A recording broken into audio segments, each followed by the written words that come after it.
Hello students, let us see this question here. See, right, once again, this is the passage given here and this is the question. This question was asked in JEE Advanced 2006.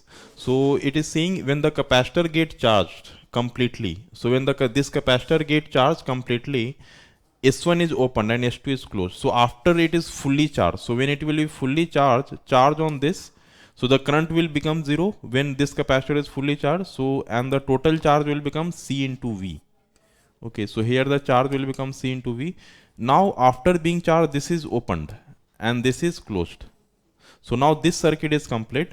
So now the this is the lower circuit where the one fully charged capacitor is there and one inductor is there, and this question is being asked on the lower part of the circuit. So let us see. It is saying at t is equal to 0, the energy stored in the circuit is purely in form of magnetic energy. That is completely wrong, because here the total energy is in the form of total energy is stored in the capacitor only. So total energy is in the form of electrostatic energy, not in the form of magnetic energy. So A is wrong, because in this case at t is equal to 0 the capacitor is fully charged. So total energy is stored in the form of capacitor, in the capacitor only. So A is wrong. If you see the option B here, at any time t greater than 0, the current is in the same direction. It is also wrong, because this is the LC oscillation. So the current and charge both will oscillate. So since the current will oscillate, so obviously the direction of current will also change. So option B is also wrong, which is saying it will always be in the same direction, which is wrong. Okay. If I take the option C here, it is saying at t greater than 0, there is no exchange of energy between inductor and capacitor. That is also wrong, because when the SQ oscillations takes place, then the energy also oscillate between electrostatic energy and the magnetic energy. Alright. So there is transfer of energy. I mean, electrostatic energy gets converted into magnetic energy, and then after some time magnetic energy converts into electrostatic energy, and this keeps oscillating. Okay, so this is also exchange of energy will take place. So option C is saying no exchange, so this is also wrong here. Right, if I talk about option D here, at any time t greater than 0, instantaneous current in the circuit may be this. Okay, so let us see here instantaneous current. Okay, so here Q, if I write the expression here, so I max,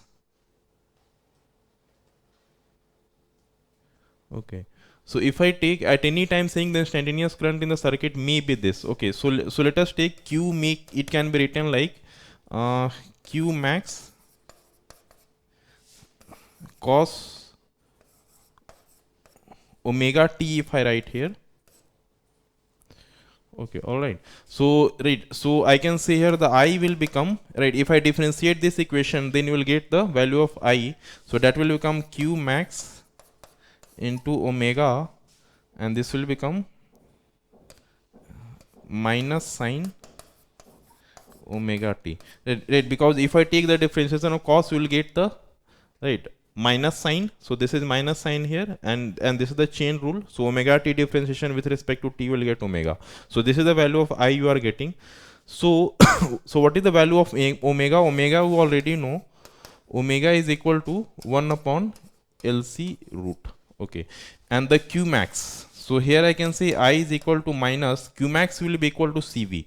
So I can write here CV, and this will become omega. Omega is equal to 1 upon LC root, and this becomes sine omega t. So this is the value of I, instantaneous I you are getting. So if I solve this, so you will get here I is equal to V C upon L root, and this is a minus here, and this is becomes sine omega t. So obviously the I max, so this is the value of I max. So obviously, when the sine theta, when this value will become at any instant, you may get this value of sine omega t as minus 1. So this minus will become, will become plus, and at that instant, the value of I will become V CL upon C root C upon L. So option D is correct here. Okay, students, I hope you understood this question.